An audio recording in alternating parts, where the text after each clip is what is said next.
주의 성령이 내게 임하셨으니.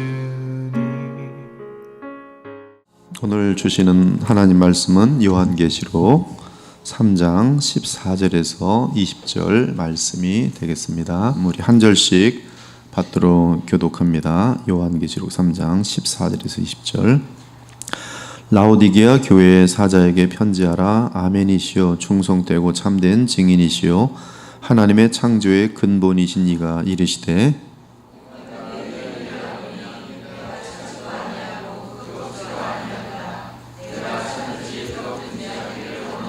네가 이같이 미지근하여 뜨겁지도 아니하고 차지도 아니하니 내 입에서 너를 토하여 버리리라.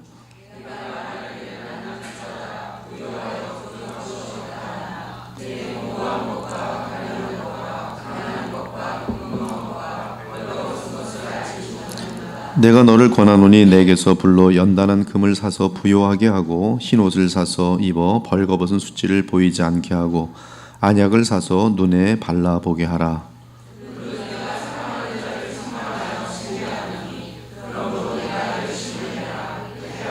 볼지어다 내가 문 밖에 서서 두드리노니 누구든지 내 음성을 듣고 문을 열면 내가 그에게로 들어가 그와 더불어 먹고 그는 나와 더불어 먹으리라. 아멘. 이 라오디게아 교회는 오직 책망받을 것밖에 없는 비참한 교회였습니다. 라오디게아 교회는 왜 주님께서 그토록 싫어하시고 전혀 칭찬할 것이 없는 그러한 교회가 된 것일까요? 첫째, 라오디게아 교회의 특징은 차지도 더웁지도 않은 것이었습니다. 주님께서 말씀하십니다. 차라리 내가 차든지 덥든지 어느 한쪽이면 좋겠다. 대부분의 사람들은 이 구절을 읽을 때 뜨거운 것은 열심히 믿는 것이고 차가운 것은 안 믿는 것이라고 하면서 믿든지 안 믿든지 둘 중에 하나를 택해야 한다고 생각합니다. 그러나 이 구절은 그러한 뜻이 아닙니다. 이 라오디게아라는 도시는 히에라볼리라는 도시와 골로새 이렇게 세 도시가 약 11km 정도로 해서 정삼각형으로 연결되어 있었습니다. 특히 히에라볼리는 온천 도시였는데 이 히에라볼리 외곽은 그 사면이 석회로 된 절벽으로 둘러싸여 있었습니다. 온천에서는 이 땅속 깊은 곳에서 뜨거운 샘물이 펄펄 끓어올랐습니다. 그래서 사람들은 그 물로 목욕도 하고 차게 식혀서 먹기도 하였습니다. 아주 맑은 그러한 샘인 것이죠. 그런데 그 샘의 물은 그곳에서부터 약 11km 떨어진 라오디게아 도시로 흘러내려오면서 미지근한 상태의 물이 됩니다. 근데 미지근한 물만 되면은 상관이 없겠는데 이 석회질이 흘러내려오는 물에 들어가 버리는 것이, 그래서 그 물은 석회질 때문에 먹을 수가 없고 또한 미지근하고 또 몸에 여러 가지 질병을 나타낼 수 있기 때문에 목욕도 할 수 없는 물이 되어 버립니다. 그래서 아무런 쓸모가 없는 상태의 물이 되어버려요. 라오디게에 도착한 그 물이 그러합니다. 즉 아무짝에도 쓸모가 없는 찬물도 아니고 뜨거운 물도 아닌 상태의 물을 언급한 것이, 예수께서는 마태복음 5장에서 비슷한 말씀을 하셨는데 너희는 세상의 소금이니 소금이 만일 그 맛을 잃으면 무엇으로 짜게 하리요? 후에는 아무 쓸데없어 다만 밖에 버려져 사람에게 밟힐 뿐이니라. 즉 맛을 잃은 소금은 오늘 본문에 쓸데없는 미지근한 물과 같은 개념입니다. 이제 주님께서 말씀하십니다. 나는 너를 내 입에서 토하여 버리라. 나는 너와 전혀 상관하지 않겠다. 근데 골로새서를 보면 라오디게아 교회는 과거에 좋은 교회였습니다. 내가 너희와 라오디게아에 있는 자들과 물은 내 육신의 얼굴을 보지 못한 자들을 위하여 얼마나 힘쓰는지를 너희가 알기를 원하노니 이는 그들로 마음의 위안을 받고 사랑 안에서 연합하여 확실한 이해의 모든 풍성함과 하나님의 비밀인 그리스도를 깨닫게 하려 함이니 그 안에는 지혜와 지식의 모든 보화가 감추어져 있느니라. 바울은 라오디게아 교회를 위하여 힘썼습니다. 수고했어요. 그러나 수십 년이 지나면서 라오디게아 교회는 그리스도께서 토하여 내치실 정도로 부패한 교회가 되어버렸어요. 그렇다면 미지근한 상태란 구체적으로 무슨 뜻입니까? 첫째로 미지근한 상태는 사랑의 열정이 없는 상태입니다. 그래서 19절을 보면은 열심을 내라고 말합니다. 여기서 열심이란 단어는 젤론이라고 되어 있는데요, 이것은 끓어오르는 정열을 의미합니다. 즉 미지근하다는 말은 주님을 향한 사랑의 열정이 없다는 뜻이, 그것이 미지근한 상태예요. 쓸모없는 상태입니다. 토하여 내쳐지는 상태예요. 둘째는 내게서 불로 연단한 금을 사라는 말씀으로와 희생과 고난을 통한 참된 믿음을 이들은 회피하고 있었습니다. 교회와 신자는 희생과 고난을 통하여 믿음이 불로 연단한 금처럼 되는 것인데, 이들은 믿음의 시련이 오면 쉽게 포기하고 쉬운 길을 택하였습니다. 즉 예수를 믿되 편히 믿고 쉽게 믿었습니다. 공부 같은 거 싫어했어요. 그냥 빵 먹고 놀면 그것이 교회 다니는 거였습니다. 신앙을 위해 생명까지 바쳐야 정상이건만 신앙은 단지 삶의 액세서리 정도로 여겨지고 있었습니다. 사실 예수님께서는 그들에게 가족도 주시고 먹고 살 수 있도록 음식도 주시고 온갖 좋은 것을 주셨습니다. 심지어 자기 생명까지 바쳐 그들의 죄를 용서하여 주시고 성령 안에서 영생까지 주셨습니다. 그러나 그들은 이러한 주님의 은혜를 다 망각하고 이기심과 우상에 빠져 주를 위한 희생과 고난을 회피한 것입니다.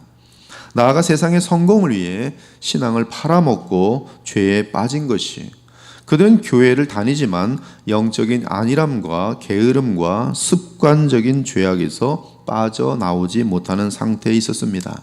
그것이 라오디게아 교회의 주소였어요. 셋째는 타협입니다.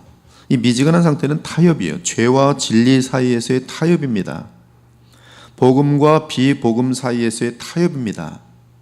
빛과 어두움 가운데 타협합니다. 정체가 애매한 존재가 됩니다. 그리스도인인지 아니면 세상 사람인지 도무지 알 수 없습니다. 항상 적당주의, 이것도 좋고 저것도 좋고 세상도 맞고 이단도 맞습니다. 카톨릭도 괜찮고 불교도 괜찮습니다. 이슬람도 좋고 안 믿는 사람도 다 괜찮습니다. 그러므로 그들은 진리가 무엇인지 알지 못하며 따라서 진리를 분별하지 못합니다. 언제나 대충 믿고 대충 살아가는 것이. 타협하는 자들은 일반적으로 교회에서는 신자처럼 행동하지만 밖에서는 비신자처럼 행동합니다. 이것이 타협하는 사람의 전형적인 특징이, 죽기까지 죄와 싸우며 영적 전쟁을 해야 하지만 그들은 죄와의 전쟁을 하지 않고 한두 가지 죄를 그냥 방치하고 즐깁니다.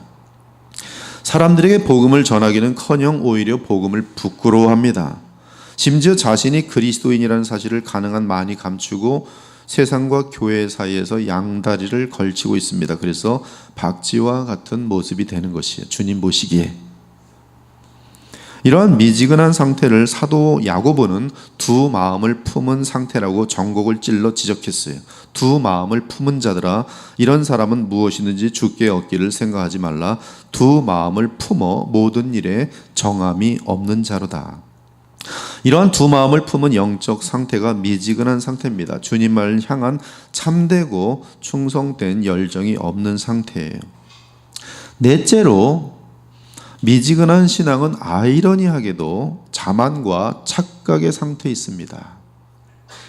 미지근한 상태는 외적으로는 주님을 향한 열정이 없는 것이며 주를 위한 고난과 희생을 회피하는 것으로 나타나지만, 놀랍게도 내적으로는 그 마음속에 교만과 자만과 착각으로 가득해요.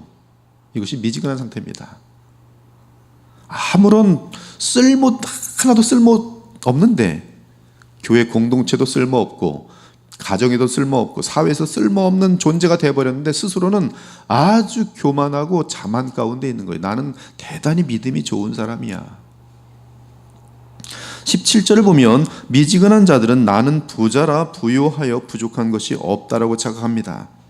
우리 주님과 참된 복음의 사람들은 그 사람이 가련한 것을 아는데 오직 자기들끼리는 세상적으로 자랑하며 안일한 마음을 가지고 우리는 뛰어나다라고 생각하고 있는 것이, 최근 한국의 여러 대형 교회들이 세상 언론의 조롱거리가 되고 있습니다. 이럴 때 우리 그리스도의 보혈교회는 더 열심히 더 거룩을 향하여 달리셔야 됩니다. 앞으로 교회가 성장하고 여러 가지 재정이 많아질지라도 얼마나 완전하게 철저하게 투명하고, 그리고 조금도 아간의 죄나 가룟 유다의 죄 같은 것이 틈타지 않고, 특히 목회자들은 얼마나 청빈하고 정직하고 깨끗해야 되는지를 두렵고 떨림으로 무릎을 꿇게 만드는 지금 이 시대예요. 세상 사람들만도 못한 대형 교회들로 가득 차 있어요. 제가 지난 토요일 날에도 노숙자를 만나서 대화를 한참 했는데, 목사님 여기 부평에 갔더니 하나님의 교회가 10개 정도는 더 늘었습니다. 하나님의 교회만 우뚝우뚝 쓰는 거예요. 그냥 빌딩 하나를 사가지고서. 그런 가운데 소위 예수 그리스도의 이름을 갖고 있다는 정상적인 교회들은 그냥 땅바닥에 곤두박질하고 있어요. 그 교회들 역시 라오디게아 교회처럼 세속화되더니 그리스도께서 머리로 계시지 않은 교회가 되었습니다. 그 교회는 그리스도가 아니라, 예수님이 아니라 당회장이 머리로 앉아 있습니다. 당회장이 머리로 앉아 있어요. 예수님은 그 교회 안에 계시지 않고 교회 문 밖에 서 계십니다. 그런데 라오디게아 교회는 소위 세상적으로 크게 성공한 교회였습니다. 돈도 많고 사람도 많았어요. 수만 명이 모여요. 행사도 너무너무 많고 권력도 다 붙들고 있고, 세상이 부러워할 정도로 세상에서 권력을 가진 사람들도 그 교회에 많았습니다. 그래서 그 교회는 나는 부자라, 부유하여 부족한 것이 없다라고 말하였습니다. 많이 들리는 얘기예요. 우리 교회 아무것도 아쉬운 것이 없어. 우리 교회 대법원장도 있어. 우리 교회 검사들도 얼마나 많은지 몰라. 우리 교회 예산이 지금 몇 천억, 몇 조야. 우리 교회 세상에 제일 큰 교회야. 아무것도 부족한 것이 없어. 그러나 그 교회 안에는 예수 그리스도가 계시지 않습니다. 주님은 그 교회 문 밖에 서 계시며 그 교회를 입으로 토하여 내칠 정도로 싫어하십니다. 그러면서 그 교회를 밝은 빛 앞에서 평가하십니다. 곤고하고 가련하며 가난함과 눈멀고 벌거벗은 상태의 교회들이라. 부족한 제가 보기에도 이 시대에 너무나 많은 교회들이 세속적으로는 크고 화려하고 많은 행사가 있어 분주하지만 주 예수님께 아무런 가치가 없으며 나아가 영적으로 곤고하고 가련하고 가난하고 눈멀고 벌거벗은 수치의 상태에 있어요. 그것은 무엇으로 입증되냐 하면 거룩함이 없는 것으로 입증되는 것이. 여러분 10만 명 있으면 뭐합니까?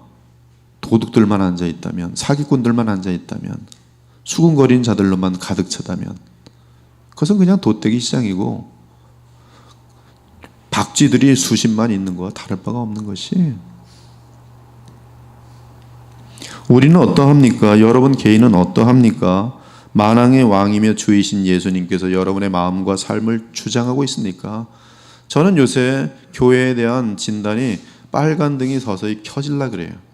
교회가 작았을 때 엄청나게 깨어있고 굉장히 깨끗하고 신선한 분위기가 있었는데 교회가 조금 성장할 듯 하니까 하나님의 말씀과 기도에 대한 열정들이 신속하게 줄어있고 무슨 인간들끼리의 관계가 너무나 많이 지금 복잡해지고 있어요. 작지만 또 다른 라오디게아 교회 될까봐 두렵습니다. 깨어 계셔야 돼요. 가장 아름다운 것은 양적인 것이 아니에요. 하나님과 나와의 진실한 관계. 여러분 거룩하십니까? 지금 하루 24시간 어떻게 보내십니까? 예수님께서 여러분의 주인이십니까? 죄가 없어야 됩니다. 죄를 이기셔야 돼요. 죄를 이기는 것은 쉽지 않습니다. 그것은 하나님 앞에서 복음으로 정교하게 내 자신을 철저히 비우고 들어갈 때만이 죄가 틈타지 않아요. 이 교회가 목사가 죄를 이기고 거룩할 때만이 소망이 있는 거 아니겠어요? 여러분들에게도 마찬가지예요.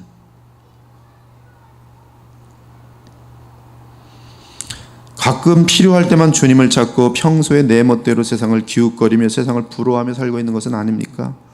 가장 미지근한 신자를 어떻게 구별하시는지 아십니까? 알려드릴게요. 영적 자만에 빠져 있는 상태를 쉽게 알 수 있는 방법이 있습니까? 알려드릴게요. 그들은 설교를 듣고도 심지어 성경을 읽어도 절대로 순종만은 하지 않는 사람들입니다. 머리는 커지는데 순종은 절대 안 해요. 아, 저 설교 저런 내용이지. 아, 그 성경 내용 나는 잘 알고 있어. 그런데 기도 생활이 없고 순종도 없으므로 그리스도가 그의 마음과 삶의 주가 아니시며 따라서 참으로 아무런 영적 열매가 없는 미지근한 신자가 되어 있어요. 이러한 신자는 주께서 가장 혐오하시는 사람입니다.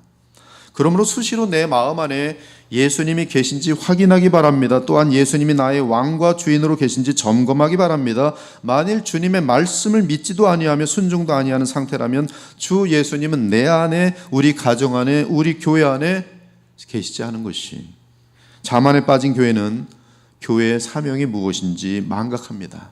자만에 빠진 신자는 주님께서 자기에게 맡기신 사명을 망각합니다. 저는 사실 지금 이 거룩한 분노로 지금 많이 가득히 있어요. 왜? 현재 이 땅의 교회가 교회의 사명을 망각해 있기 때문에 하나님의 이름이, 예수님의 이름이 그들 때문에 더럽혀지고 있는 것 때문에 기도하면서 울분이 막 올라와요. 괴로워요. 그래서 이 교회가 그리스도의 교회만이라도 새로 출발하고 싶은 마음이 굉장히 큽니다. 교회의 사명을 망각하면, 신자의 사명을 망각하면 쓸모없는 존재가 되는 것이. 그들은 하나님 보시기에 불쌍하고 비참하고 눈이 먼 교회여 나아가 벌거벗은 수치를 가지고 있는 가련한 상태에 있는 문둥병 환자들에 다를 바가 없는 것이. 감각이 없어요. 그럼에도 우리 주 예수님은 라오디게아 교회를 포기하지 않으십니다. 누군가가 문을 열고 그 교회 안으로 주님을 모셔드리길 원해요. 단 한 사람이라도 문을 열어드리면 주님은 그 교회에 들어와서 평정하십니다. 그들에게 음식을 나누십니다. 잔을 나누십니다. 그 한 사람이 여러분이 될 수가 있는 것이. 이에 자비하신 주님께서는 미지근하여 쓸모없는 라오디게아 교회에서 벗어날 수 있는 방안을 알려줍니다. 첫째는 내게서 사라는 것이에요. 사대 값없이 사라고 말씀하십니다. 이사야 55장 1절 너희는 목마른 자들아 물로 나오라 돈 없는 자도 오라 너희는 와서 사 먹되 돈 없이 값없이 와서 포도주와 젖을 사라. 거지처럼 낮아진 심령으로 주님께 와서 구하라는 것이. 여러분 마음 지금 정말 궁핍한 마음으로 마음이 가난하십니까? 간절하십니까? 이 교회를 찾아올 때 대부분의 사람들은 간절해서 찾아왔어요. 몇 년 지나고 나면 간절하지가 않아요. 왜 간절하지 않은 겁니까? 라오디게아 교회가 되고 있는 거예요. 주님 앞에 간절한 심령으로 다시 찾으셔야 돼요. 구해야 돼요. 금보다 귀한 믿음을 회복해야 돼요. 땅에 있는 것보다 하늘의 영원한 것을 추구하며 주 예수 그리스도를 향한 믿음을 회복하셔야 돼요. 둘째는 깨끗하고 순결한 흰 옷을 사야 돼요. 그래서 벌거벗은 수치를 가리라고 말합니다. 순결한 흰 옷은 우리가 잘 알다시피 그리스도의 보혈의 옷이에요. 교회가 복음을 잃으면 가짜 교회입니다. 배교의 교회예요. 그들은 혼합주의에 빠지게 돼 있고 동성애가 좋은 것이라고 말하게 돼 있고 그리고 돈과 권력에 또 사회에 어떤 영향력을 주는 사람 숫자의 힘에 마음을 쏟게 돼 있어요. 그러나 복음의 은혜에 십자가의 은혜에 젖어들기 시작하면 주님을 감사하게 되고 주님이 원하시는 대로 살도록 되어 있어요. 그래서 예수님은 깨끗하고 순결한 흰옷을 사라. 십자가의 복음의 보혈로 돌아오라. 셋째는 안약을 사라. 안약. 눈이 치료가 되어야지 시력을 되찾을 수 있어요. 예수님께서 가장 싫어하는 사람이 누구예요? 자기 눈에 들보가 있어서 자기를 보지 못하는 사람이. 그러나 안약을 바르면 내가 얼마나 부패하고 부족한지를 볼 수 있게 돼요. 얼마나 헐벗고 가난하고 비참한지 보게 됩니다. 그래서 빈손으로 나와 성령을 구하게 되는 것이, 성령의 조명하심은 참된 영적 분별력을 허락합니다. 성령의 충만함을 하나님의 뜻을 알고 복음의 깊이를 알 때 자신 및 모든 교회를 정확하게 볼 수 있는 통찰력을 갖게 되는 것이, 우리는 예수님으로부터 안약을 사야 돼요. 안약을 못 사는 사람은 눈이 비늘에 가려가지고 나는 너무나 똑똑한 사람이야, 나는 너무나 잘하는 사람이야, 가난하고 부패하고 죄악 가운데 있음에도 이러한 죄악은 이 정도는 괜찮을 거야. 사랑하는 여러분, 우리 주님은 미지근한 상태를 원치 않으십니다. 물은 내가 사랑하는 자를 책망하여 경계하노니 열심을 내라, 회개하라. 나만을 뜨겁게 사랑하라. 그렇지 못했음을 회개하라. 그렇지 않으면 토하여 내치리라. 사랑하는 여러분, 신앙생활이란 이 아침에 쫓아해보죠. 우리 주 예수님을, 우리 주 예수 그리스도만을 뜨겁게 사랑하며 섬기는 것이다. 그것이 전체예요. 그것이 전체입니다. 그것이 신앙이에요.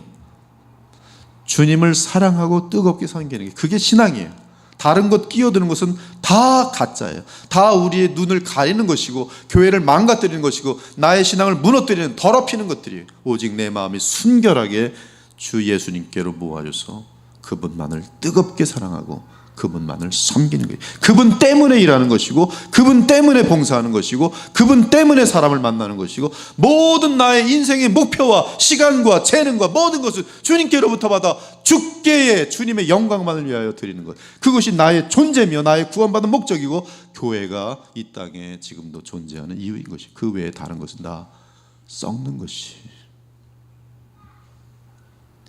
볼지어다 내가 문 밖에 서서 두드리노니 누구든지 내 음성을 듣고 문을 열면 내가 그에게로 들어가 그와 더불어 먹고 그는 나와 더불어 먹으리라.